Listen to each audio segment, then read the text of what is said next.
Good morning and happy Tuesday. It's time again to enjoy your tea with tea on this Talk Therapy Tuesday. I'm Tanya McLean Nicholas, licensed marriage family therapist and owner of Renewed Hope Counseling. Today, I'm going to be talking about the detrimental impact that experiences of racism have on mental health, specifically focusing on anxiety in a response to traumatic events of racism. So, grab your tea or your coffee, whichever you prefer, and let's dig in. We are in the midst of a pandemic, but a deadly disease that has continued to sweep through our nation and continues to run rampant and destroy the livelihood of many is racism. And I'm seeing in clients a direct correlation between the effects of racism and the increase in their anxiety, stress level, and other mental and physical health problems for Black people, brown people, people of various ethnic groups.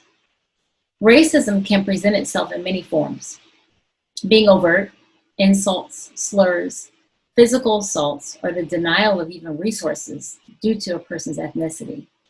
Or it can be subtle, such as assuming criminality or inferiority due to a person's ethnicity. It can be poor representation in education, or other governmental contexts, or just the negative assumption that one may have of your intelligence based on the way you look or you speak. Studies have shown that all of these experiences and more have negatively impacted the physical and mental well-being of various ethnic groups that I mentioned prior. These negative experiences have manifested physical symptoms such as headaches, increased heart rate, and blood pressure, to psychological impacts of worry, anxiousness, fear, or hypervigilance, depression, helplessness, and even PTSD. The anxiety, stress, or even trauma that comes as a result of an individual experiencing or even witnessing a negative, sudden, or uncontrollable situation or crisis stemming from racism can result in the perception that an individual has no control over their safety or living environment, creating feelings of stress or worry.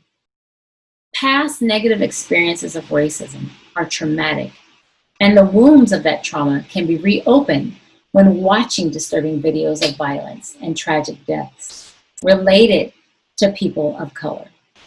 For example, a person with traumatic racist experiences now becomes afraid when walking down the street and seeing police, worrying, and not knowing what can happen. The inferiority message that racism sends leaves a person to internalize negative and critical beliefs that they're not worthy, not good enough, which again increases feelings of worthlessness, hopelessness, fear, and shame. Research has shown that critical beliefs about oneself and negative thoughts are the roots to symptoms of anxiety and depression developing. Another reason why stress and anxiety symptoms may increase when having a history of experiencing racism is because of our desire to avoid or suppress the negative emotions, which only maintains the high levels of anxiety and stress. For example, we're taught that positive emotions are good and negative emotions are bad. And so when experiencing negative emotions, we quickly want to get rid of them, push them away, or avoid them.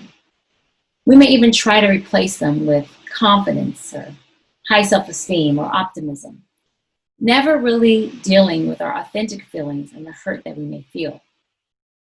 We may even stay away from people or places just to avoid the negative interactions or feelings, which can interfere with our desire to take part in activities that we may enjoy.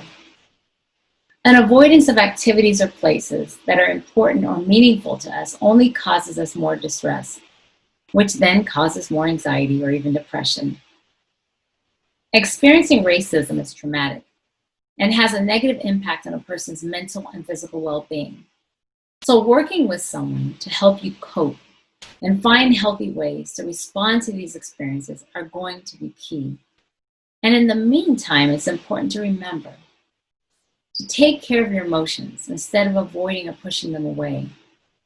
Becoming more aware of your feelings and emotional responses to experiences of racism, and being willing to acknowledge and discuss the deep emotional intensity of your experience can help you navigate more clearly.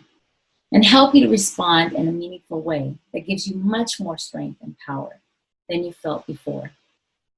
Once you take care, notice and acknowledge your emotions, increase your self-compassion. You see, society has taught us that vulnerable emotions of sadness, fear, or even anger are a sign of weakness or lack of self-control.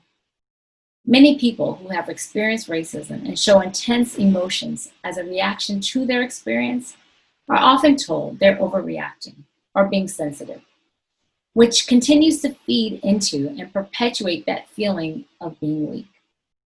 Instead, showing self-compassion through an appreciation and understanding of your emotional response to racism. Seeing those emotions as natural, understandable, and part of your human experience. With any intense, stressful, or traumatic experience, it is important to find a safe place to work through and process your experience and your emotions in hopes to heal. I hope you enjoyed your tea with T. I'm Tanya McLean Nicholas, and I hope you have a great Tuesday.